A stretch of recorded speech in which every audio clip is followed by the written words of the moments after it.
From MTN News, this is Montana This Morning. Ballots were cast yesterday in the midterm elections, but officials still tallying up the results, leaving some races still undecided this morning. A look at the numbers so far coming up.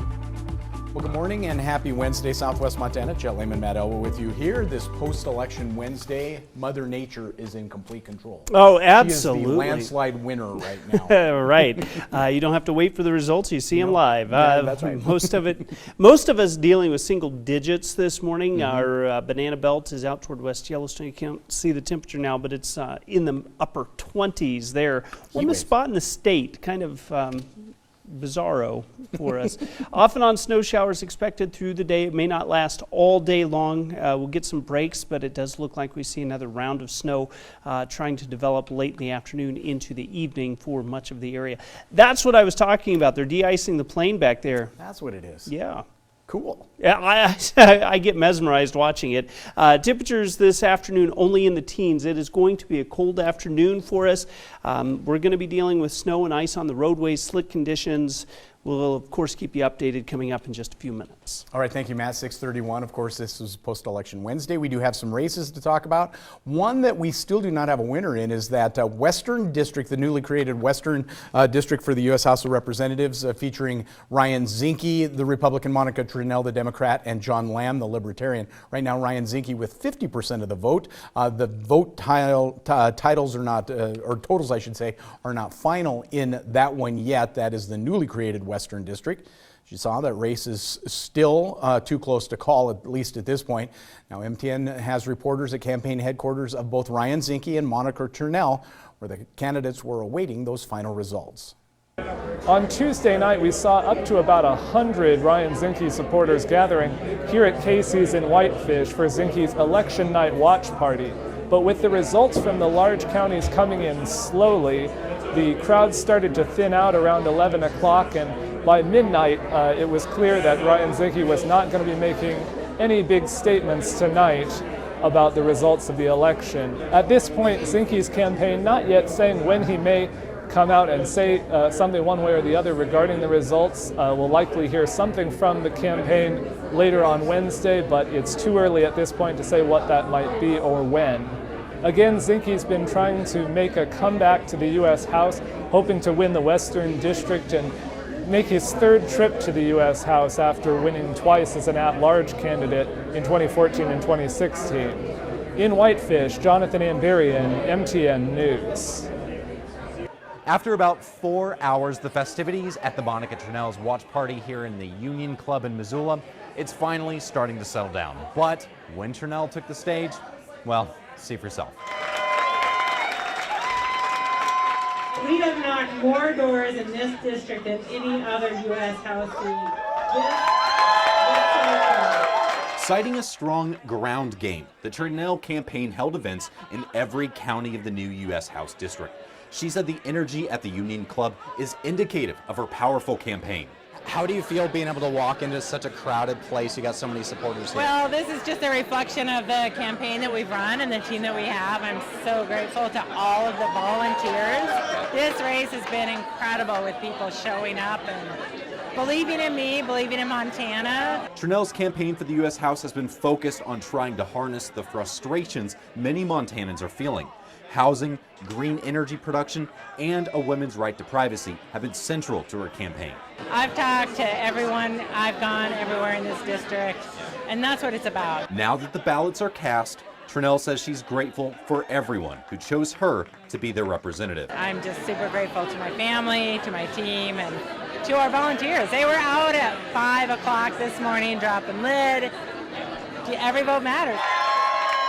In Missoula, James Dobson, MTN News. Again, Republican Ryan Zinke leading in the West. In the East, it is official. Matt Rosendale will retain his seat in the House of Representatives, only now will be representing the Eastern District for Montana. With 57% of the vote, Rosendale the winner in that one. The independent, Gary Buchanan, pulling in 22% over a Democrat, Penny Ronning out of Billings with 20%, and Sam Rankin, the Libertarian, pulling in 1% of the vote. Now, with his win, incumbent Congressman Matt Rosendale broke the silence he had kept throughout the night and did speak to MTN News.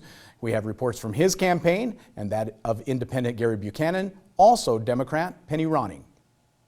Polls closed at 8 o'clock on Tuesday, and results trickled in very slowly after that, leaving many people across the state, including those invested in the Eastern District, just waiting to find out who their representative would be. Matt Rosendale told MTN he was pleased with Tuesday's result. You go through the first 2 years of this Congress, and you're trying to do the best that you can, and you hope that you're representing people the exact same way that you campaigned and promised you were going to, and to hope that they support you thereafter, and that has all come together. I appreciate the people that got in the race. It's not an easy thing to put your name on a ballot and go out there and campaign and expose yourself to the public. That is part of our electoral process. So I do appreciate the people that went on the ballot, but I also want to thank everybody that voted for me. Now, this election is historic because this is the first time since 1993 that Montanans have voted for 2 U.S. House representatives. In Helena, Marion Davidson, MTN News. I'm here at the Old Petroleum Club on the 22nd floor of the Doubletree Hotel, downtown Billings, where all night long, independent congressional candidate Gary Buchanan was hosting his election night watch party here.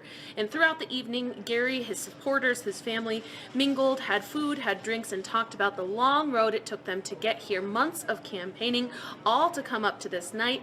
You know, as results started filtering in, Gary and his supporters stayed in high spirits.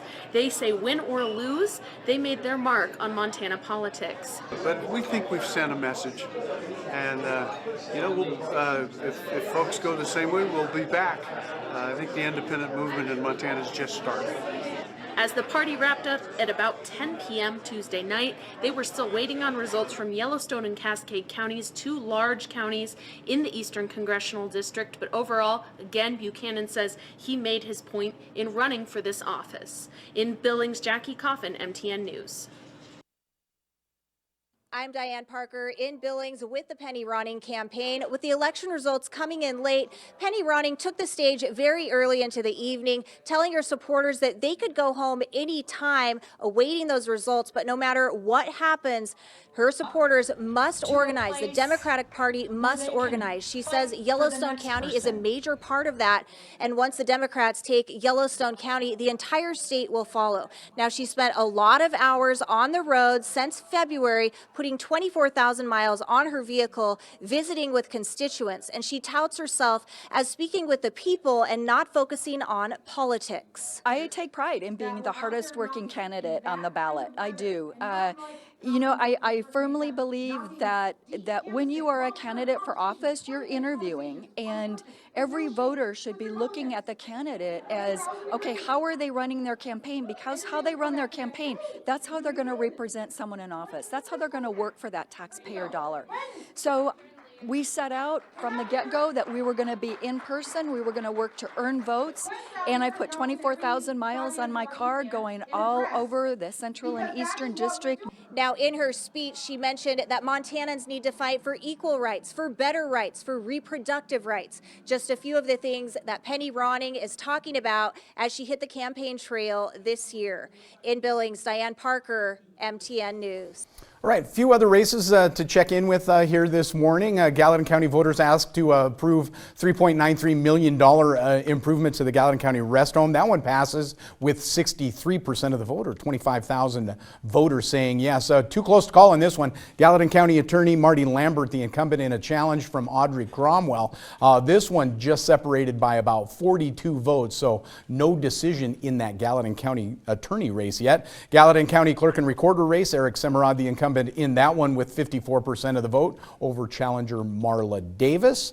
Manhattan marijuana sales prohibit the sale of marijuana in the town of Manhattan. Voters overwhelmingly say no to that. 70% of Manhattan voters say no to prohibiting marijuana sales in town, as do West Yellowstone residents as well. Prohibiting the sale of marijuana in the town of West Yellowstone, voters say no to that by 56 to 44%. Madison County medical marijuana marijuana tax looks like it will pass. Madison County voters, 58% of them saying yes to a local tax on medical marijuana, and overwhelmingly saying yes to a tax on recreational marijuana, a 3% tax, and that 80% of the voters saying yes to that one. Here's an interesting one. Beaverhead County voters saying yes to a 3% tax on marijuana. By the way, the sale of marijuana is illegal in Beaverhead County at this point. It has not been legalized, but should that ever happen, there will be a 3% county tax on medical marijuana in Beaverhead County. And a school bond fails, $45 million school bond for that one, 58% of Madison County